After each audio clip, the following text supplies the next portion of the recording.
Hello दोस्तों, आपके अपने चैनल एसजी नॉवल वर्ल्ड में आप सबका स्वागत है। ऐसे ही रोचक स्टोरी के लिए चैनल को सब्सक्राइब जरूर कर लीजिए। आइए अब एपिसोड कंटिन्यू करते हैं। एपिसोड 76, उसकी ऐसी की तैसी। कुणाल, एक पल के लिए अगर कोई मुझे कुछ बोलेगा तो मैं उसे कुछ नहीं कहूंगा, लेकिन अगर किसी ने तुम्हें कुछ उल्टा सीधा बोल तो मैं बिल्कुल बर्दाश्त नहीं करूंगा। तुम जानते नहीं हो उसने तुम्हारे बारे में कितनी घटिया बात बोली। कुणाल हैरानी से उसे देखता है। मेरे बारे में क्या बोला उसने? छोड़ो, कुछ नहीं। अधिक कुणाल को वो बात बता एम्ब्रेस फील नहीं करवाना चाहता था। अरे क्या छोड़ो, बताओ उसने ऐसा क्या कहा था जिसे सुनकर तुम उसकी जान लेने पर तुल गए थे? कुछ नहीं कहा उसने, ये कह अधिक मुंह फेर लेता है। कुणाल उसके कंधे पर हाथ रख उसे अपनी ओर पलटता है। क्या नहीं मुझे जानना है? अगर तुम नहीं बताओगे तो मैं उसके ऑफिस जाकर उससे पूछूंगा। अगर तुम उसके ऑफिस में कदम भी रखा नाना तो मुझसे बुरा कोई नहीं होगा। तुमसे बुरा वैसे कोई है भी नहीं। अधिक रायचंद, कुणाल मुंह बनाकर कहता है। अब मुझे बता रहे हो या मैं उससे ही जाकर पूछूं? तुम्हें समझ नहीं आता क्या? मैंने कहा ना, तुम उसके पास नहीं जाओगे। जाऊंगा मैं, क्या करोगे तुम? इनफैक्ट अभी मैं उससे बात करूंगा। ये कहकर कुणाल जाने के लिए पलटता ही है कि अधिक फुर्ती से उसका हाथ पकड़ उसे खींचकर कार से लगा देता है। अधिक ने कुणाल के दोनों हाथों को पकड़ लिया था। तुम्हें समझ नहीं आ रहा मैंने क्या कहा? तुम उसके पास नहीं जा रहे, और अगर तुमने दोबारा उसके पास जाने की बात की ना कुणाल, आई स्वेयर मैं तुम्हें एक हफ्ते तक चलने लायक नहीं छोड़ूंगा। मैं क्या कह रहा हूँ तुम्हें समझ आ रहा है ना? अधिक की आंखें एकदम सर्द हो चुकी थी। अधिक को इतने गुस्से में देख कुणाल डर जाता है। आज से पहले उसने कभी अधिक का इतना खतरनाक रूप नहीं देखा था। समझ गए ना? अधिक तेज आवाज में कहता है। कुणाल तुरंत हाँ में गर्दन हिलाता है। हाँ हाँ समझ गया, मैं उससे आज तो क्या कभी नहीं मिलूंगा। जैसे ही कुणाल ये बोलता है अधिक वापस से नॉर्मल हो जाता है और कुणाल को अपनी पकड़ से आजाद कर देता है। क्या तुमसे एक सवाल पूछ सकता हूँ? कुणाल डरते हुए कहता है। अधिक हल्के से हाँ में सर हिलाता है। उसने मेरे बारे में क्या कहा था? कुणाल ने इतना कहा ही था कि उसे खुद पर अधिक की जलती नींदगाहें महसूस होती है। ये देख कुणाल सकपका जाता है। सॉरी, पर अगर तुम मुझे नहीं बातोगे तो मुझे नींद नहीं आएगी और पेट में गुड़गुड़ होगी। अधिक गहरी सांस लेता है, फिर कुणाल की तरफ देख कहता है। उसने एक ऑफर दिया था, वो कंपनी की 3% इक्विटी दे रहा था। इसके बदले वो चाहता था मैं उसके साथ कुछ रातें बिताऊं, वो मेरे साथ सोना चाहता था। कुणाल बुरा महसूस ना करे इसलिए उसने सारी बात खुद पर ले ली। जैसे ही अधिक ये बात बोलता है कुणाल की आंखें बड़ी हो जाती है। क्या उसने ऐसा कहा? अधिक धीरे से सर हिलाता है। उसकी ऐसी की तैसी ये बोल कुणाल जमीन पर से पत्थर उठाता है और अंदर की ओर भागने लगता है। ये देख अधिक की आंखें हैरानी से फैल जाती है। वो फौरन कुणाल के पीछे भागता है और उसे पीछे से पकड़ हवा में उठा देता है। छोड़ो मुझे अधिक, कमीने की इतनी हिम्मत, उसने तुम्हारे साथ सोने की बात की। छोड़ो मुझे अधिक, मैं उसका सर फोड़ दूंगा। शांत हो जाओ कुणाल बेबी। क्या शांत हो जाओ? उसकी हिम्मत कैसे हुई मेरे माल पर गंदी नजर डालने की? अधिक हैरानी से उसे देखता है। मैं तुम्हारा माल हूँ, पर तो मुझे पसंद ही नहीं करते ना? हाँ नहीं करता मैं तुम्हें पसंद, पर फिर भी तुम मेरे माल हो। मैं तुम्हें जिंदगी भर अपने आगे पीछे दौड़ाऊंगा, फिर भी हाँ नहीं कहूंगा। उसकी हिम्मत कैसे हुई तुम्हें उस नजर से देखने की, जिस नजर से मैं तुम्हें देखता हूँ? तुम मुझे ठरकी नींद घाव से देखते हो कुणाल। अधिक उसे घूरते हुए कहता है। हाँ, पर रोज नहीं, कभी कभी। तुम मुझे छोड़ क्यों नहीं रहे? मुझे उसे सबक सिखाना है। अरे मैं उसे पहले ही सबक सिखा चुका हूँ और सबक सीखने की हिम्मत नहीं बची है उसमें। अब हम घर चलते हैं। मुझे नहीं जाना घर। तो कहाँ जाना है तुम्हें? जहानुम में, कुणाल चिढ़ते हुए कहता है। ये कौन सी जगह है? मैंने कभी इस बारे में नहीं सुना है। इंडिया में है क्या? अधिक मुझे इरिटेट मत करो, एक तो पहले ही मुझे गुस्सा आ रहा है। इतना गुस्सा तो मुझे भी नहीं आया। कुणाल उसे घूरता है। क्या कहा तुमने? तुम्हें गुस्सा नहीं आया? तुमने उसे ऑलमोस्ट मार दिया था, तो तुम तो गुस्से की बात ही मत करो, और तुमने मुझे भी डरा दिया था। आज मुझे नहीं पता था तुम्हें इतना गुस्सा भी आता है। आज पता चल गया है ना, तो आगे से कुछ ऐसा मत करना जिससे मुझे गुस्सा आ जाए। अधिक गंभीर आवाज में कहता है। तुम मुझे धमकी दे रहे हो? कुणाल आंखें छोटी करते हुए कहता है। धमकी नहीं, मैं तुम्हें सच्चाई बता रहा हूँ। मेरा गुस्सा बिल्कुल मेरे प्यार की तरह है, जो कभी भी कम नहीं होता, वक्त के साथ बढ़ता ही रहता है। लेकिन प्यार तो वक्त के साथ कम होता है ना, वो नॉर्मल लोगों का होता है। मेरा प्यार वक्त के साथ और बढ़ते रहता है। अब तुम पर डिपेंड करता है, तुम्हें मेरा गुस्सा चाहिए या मेरा प्यार। अगर दोनों ही ना चाहिए हो तो? कुणाल आईब्रो ऊपर करते हुए कहता है। ये ऑप्शन तो है ही नहीं तुम्हारे पास। अधिक ठंडी सांस छोड़ते हुए कहता है। अब चलो यहाँ से। अधिक कुणाल को गोद में लिए हुए ही कार के पास जाता है। अधिक कुणाल को सीट पर बैठा था, फिर जल्दी से खुद उसके बगल में आकर ड्राइविंग सीट पर बैठ जाता है। तुम्हें घर नहीं जाना ना? बिल्कुल भी नहीं। बुरा, बट मन पर तुम्हारी दादी सा मुझे मुकेम्बो की वाइब्स देती है। पता नहीं मुझे देखते ही उनका मुंह क्यों बिगड़ जाता है। एपिसोड 77, तुम सीईओ हो। अब चलो यहाँ से। अधिक कुणाल को गोद में लिए हुए ही कार के पास जाता है। अधिक कुणाल को सीट पर बैठा था, फिर जल्दी से खुद उसके बगल में आकर ड्राइविंग सीट पर बैठ जाता है। तुम्हें घर नहीं जाना ना? बिल्कुल भी नहीं। बुरा, बट मन पर तुम्हारी दादी सा मुझे मुकेम्बो की वाइब्स देती है। पता नहीं मुझे देखते ही उनका मुंह क्यों बिगड़ जाता है। उनका मुंह सबको देखकर ही बिगड़ जाता है। वो मुझे भी कुछ खास पसंद नहीं करती, क्योंकि उनकी नज़र में मैं लापरवाह इंसान हूँ।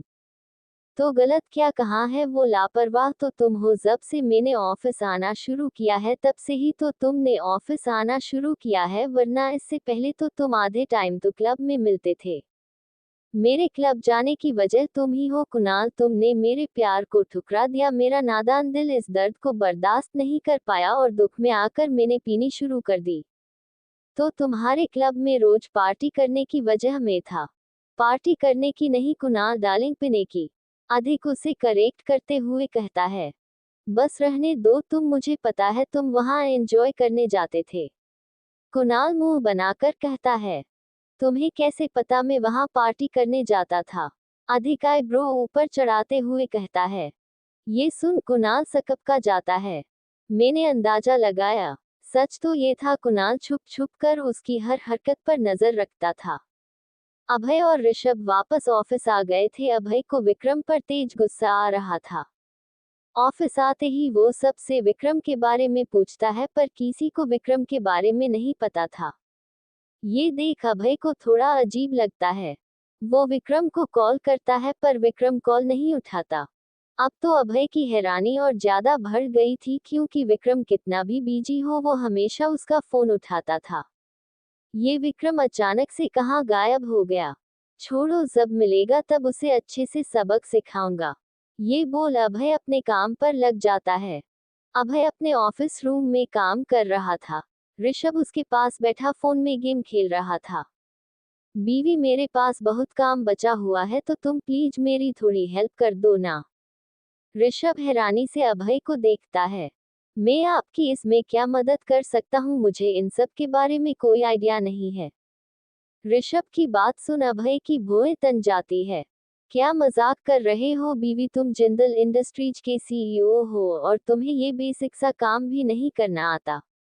अब प्लीज मजाक छोड़ो और मेरी हेल्प करो। अभय ऋषभ की तरफ फाइल बढ़ा देता है। मैं मजाक नहीं कर रहा, मुझे सच में इन सब कामों के बारे में नहीं पता। पर तुम सीईओ हो बीवी। वो तो बस नाम का हूँ, मुझे बिजनेस और उससे रिलेट किसी चीज के बारे में कोई आइडिया नहीं है। ऐसा कैसे हो सकता है बीवी? सीईओ होकर तुम्हें कुछ नहीं पता? फिर ये इतनी बड़ी कंपनी कौन हैंडल कर रहा है? फूफा ही और सुहाना दी ही सब देख रहे हैं। फूफा जी को जब मेरे साइन चाहते हैं तो मैं कर देता हूँ। मेरा काम बस साइन करने का है। तुम किस चीज पर साइन करते हो, तुम्हें पता होता है? नहीं। ऋषभ की बात सुन अभय को गुस्सा आ जाता है। बीवी, तुम ऐसे कैसे उन डॉक्यूमेंट पर साइन कर सकते हो जिनके बारे में तुम्हें कुछ पता ही नहीं? मतलब तुम इतनी बड़ी बेवकूफी कर सकते हो? तुम्हें पता है अगर तुमने किसी गलत डॉक्यूमेंट साइन कर दिए और आगे जाकर इससे कोई प्रॉब्लम हो गई तो तुम जेल में जा सकते हो। जेल का नाम सुन ऋषभ की आंखें बड़ी हो जाती है। क्या जेल? जेल के साथ और भी बहुत कुछ हो सकता है, अभय सख्त आवाज में कहता है। और एक बात बताओ, ये बिजनेस तो तुम्हारे डैड का है ना, तो फिर उस पर कंट्रोल तुम्हारे फूफा जी ने क्यों कर रखा है? तुम छोटे थे तब का समझ आता है, पर अब तो तुम एडल्ट हो, सब कुछ खुद हैंडल कर सकते हो। एपिसोड 78 डर। और एक बात बताओ, ये बिजनेस तो तुम्हारे डैड का है ना, तो फिर उस पर कंट्रोल तुम्हारे फूफा जी ने क्यों कर रखा है? तुम छोटे थे तब का समझ आता है, पर अब तो तुम एडल्ट हो, सब कुछ खुद हैंडल कर सकते हो, फिर तुम्हारे फूफा तुम्हें बिजनेस से दूर क्यों रख रहे हैं? मुझे नहीं पता इस बारे में, उन्होंने मुझे हमेशा इन सब चीजों से दूर रखा। और तुमने उन्हें कुछ कहा भी नहीं? क्यों? बीवी, ये बिजनेस, घर सब तुम्हारा, इस पर सिर्फ तुम्हारा हक है। तुम्हें अब से बिजनेस की कमान खुद के हाथ में लेनी पड़ेगी, तुम्हारे फूफा जी को और सुहाना को इससे हमेशा हमेशा के लिए दूर करना होगा। ये सुन ऋषभ घबराने लग जाता है। मैं ये नहीं कर सकता। क्यों नहीं कर सकते? तुम्हें ये करना होगा। आप समझ नहीं रहे, ये इतना आसान नहीं है।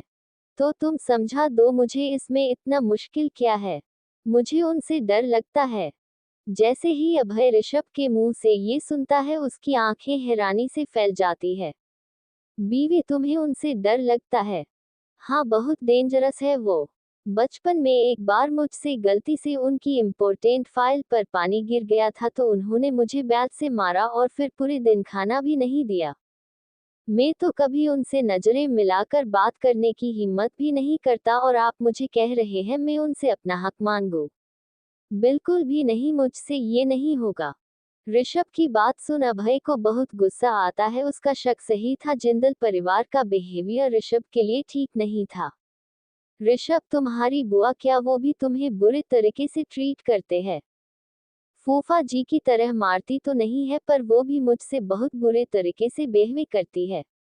एक बात बताओ, तुमने पहले कभी मुझे ये बात क्यों नहीं बताई? ये तुम मुझे पहले भी तो बता सकते थे ना।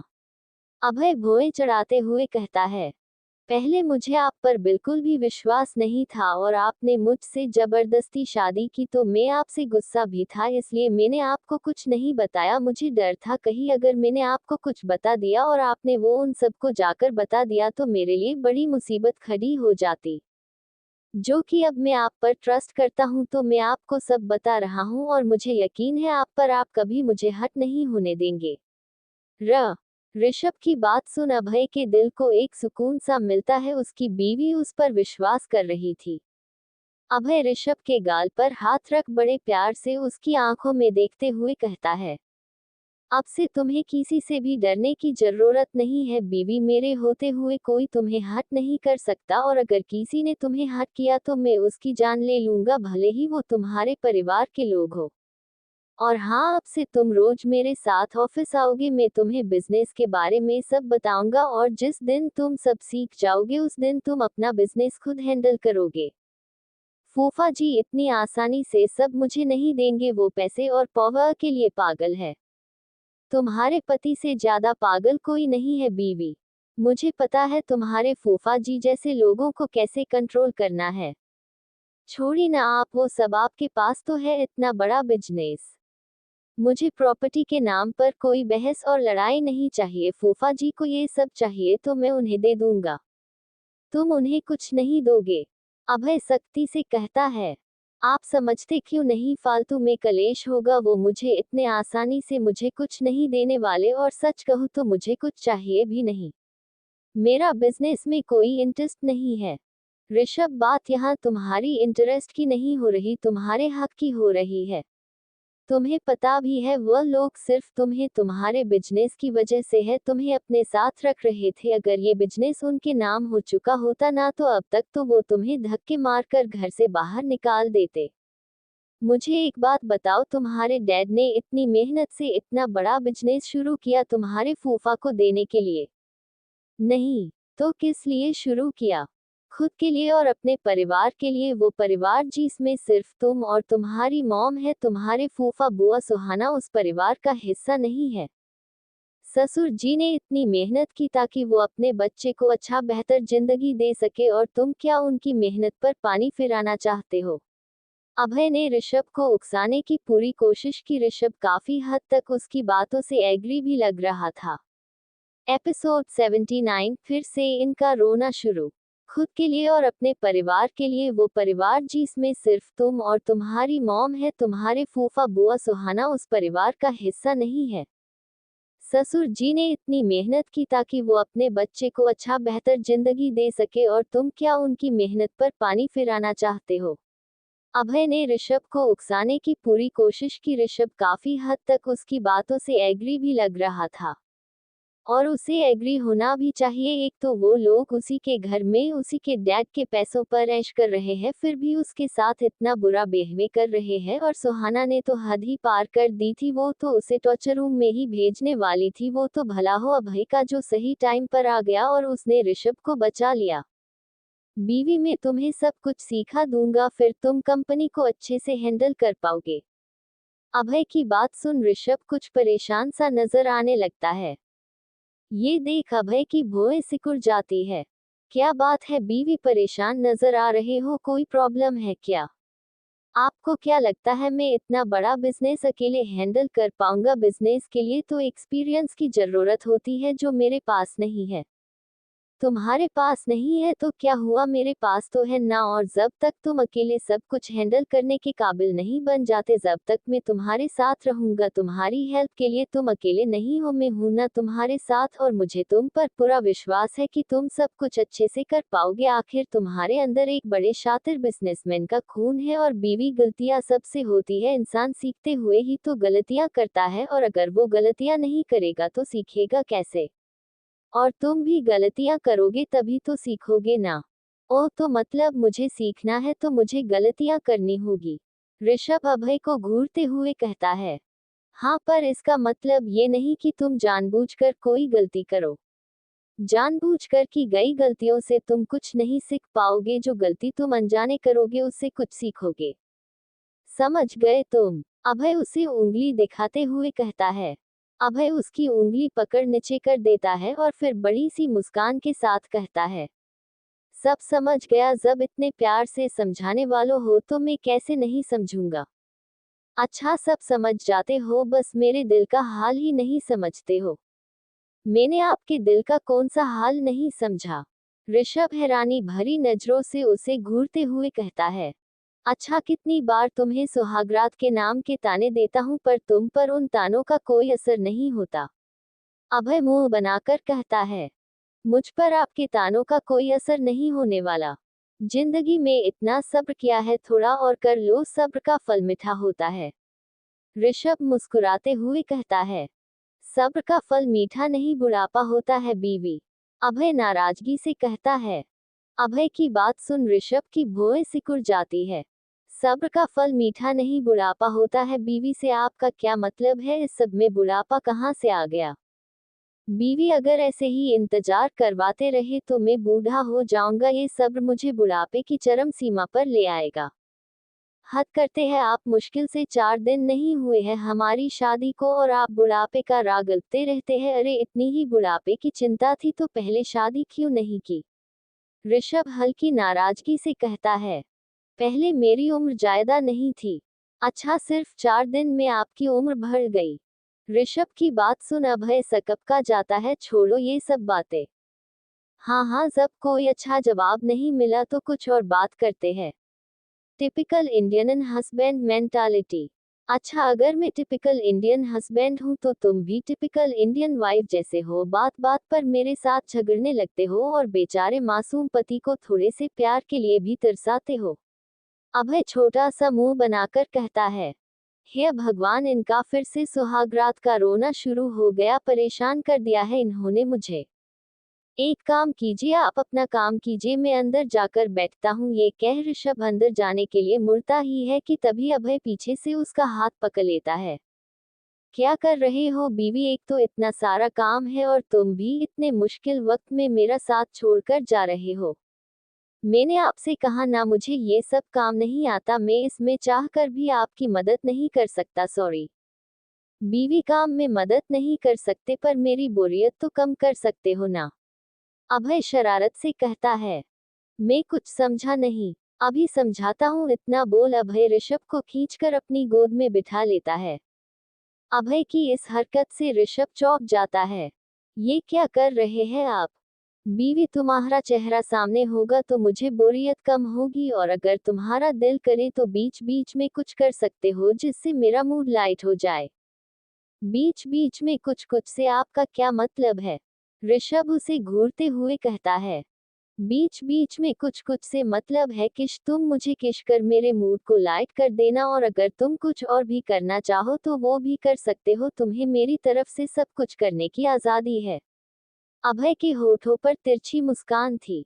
अभय की बेशर्मी देख उसकी भोली बीवी शर्मा गई थी, उसने अपना चेहरा दूसरी तरह घुमा ली ताकि अभय उसका लाल हुआ चेहरा ना देख पाए। ऋषभ कितना भी छुपाने की कोशिश कर ले, अभय की बाज नजरें पकड़ ही लेती है। बीवी शर्मा रहे हो। एपिसोड 80 लाडला अभय। अभय की बेशर्मी देख उसकी भोली बीवी शर्मा गई थी, उसने अपना चेहरा दूसरी तरह घुमा ली ताकि अभय उसका लाल हुआ चेहरा ना देख पाए। ऋषभ कितना भी छुपाने की कोशिश कर ले, अभय की बाज नजरें पकड़ ही लेती है। बीवी शर्मा रहे हो? नहीं तो मैं क्यों शर्माऊंगा? ओह, मुझे लगा शर्मा रहे हो, अभय ऋषभ को छेड़ते हुए कहता है। आपको तो कुछ भी लगता है, ऋषभ मुंह बनाकर कहता है। अब चुपचाप अपना काम कर लीजिए, हमें घर भी जाना है। अभय अच्छे बच्चे की तरह हाँ में सर हिलाता है और काम पर लग जाता है। अभय उसके सीने पर रख सुकून से आंखें बंद कर लेट जाता है। दुनिया की सबसे सेफ जगह थी वो उसके लिए। रायचंद महल में आज काफी तूफान मचा हुआ था। पूरा परिवार हॉल में जमा हुआ था। वंदना सुशीला और अधिराज की तरफ देखती है, फिर गुस्से से कहती है, तुम्हारे बेटे ने हमारी इज्जत की धज्जियां उड़ा रखी है। उस लड़के ऋषभ को यहाँ से भेजा तो तुम्हारा लाडला बेटा भी पूछ की तरह उसके पीछे वहां चला गया। एक लड़के से शादी करके तो उसने पहले ही हमारी इज्जत का जनाजा निकाल दिया, उससे भी मन नहीं भरा तो अपने ससुराल में घर अजमाई जाकर बनकर बैठ गया। अगर किसी को पता चल गया तो लोग क्या सोचेंगे, पहले ही हम पर हंस रहे हैं, उन्हें एक और मौका मिल जाएगा हमें सुनाने का।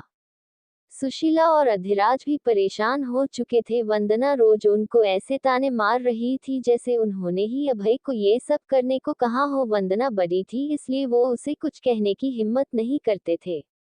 वंदना जब उन्हें सुना सुना कर शांत हो जाती है तब वो चुप होकर सोफा पर बैठ जाती है। उसके शांत होते ही सुशीला उसके पास जाती है। मासा, हम अभय के आगे माजूबर हो चुके हैं, वो हमारी एक नहीं सुनता। हम पिछले 2 दिन से उसे लगातार कॉल कर रहे थे पर उसने एक बार भी हमारे कॉल का आंसर नहीं किया। वो तब तक यहाँ वापस नहीं आएगा जब तक ऋषभ यहाँ नहीं आएगा। एक लड़के के लिए उसने हम सबको भुला दिया, आखिर है क्या उस लड़के में? सुहाना जैसी अच्छी खूबसूरत लड़की को छोड़ उसने उसे चुन लिया। मासा, अब छोड़ भी दीजिए इन बातों को। अगर हमने ऋषभ को स्वीकार नहीं किया तो अभय हमेशा हमेशा के लिए हमसे दूर हो जाएगा। एक ही बेटा है मेरा, मैं उसे नहीं खोना चाहती। तो आप क्या चाहती है, उसकी जिद के आगे हम घुटने टेक दे? वंदना गुस्से से सुशीला को घूरते हुए कहती है। मासा, अभय हमारी नहीं सुनने वाला, ये बात आप भी जानती है। अगर ऋषभ यहाँ नहीं आया तो वो भी नहीं आएगा, और अगले महीने उसका राजाभिषेक भी है, और अगर अभय ने गुस्से में आकर राजा बनने से मना कर दिया तो हम क्या करेंगे? सुशीला की बात सुन वंदना भी परेशान हो जाती है। सुशीला की बात सही थी, अगर ऋषभ राजा बनने के लिए मना कर देता है तो उनके लिए बड़ी प्रॉब्लम हो सकती है।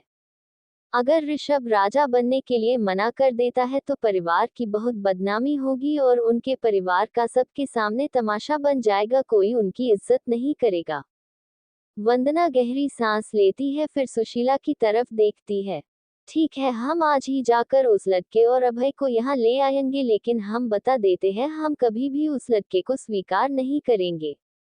वंदना की बात सुन सुशीला राहत की सांस लेती है। आप दोनों तैयार हो जाइए, हम उन दोनों को लेने जाएंगे। मासा अभी तो अभय ऑफिस में होगा। ठीक है तो रात को उन दोनों को लेने जाएंगे। सुशीला हाँ में सर हिलाती है। अपनी बात कह वंदना वहां से चली जाती है। वंदना के जाने के बाद सुशीला गुस्से से अधिराज की तरफ देखती है। आपने ही उसे हद से ज्यादा छूट दी है, उसी का नतीजा आज हम भुगत रहे हैं। माँ बाप है हम उसके, फिर भी हमें ही उसके आगे झुकना पड़ता है।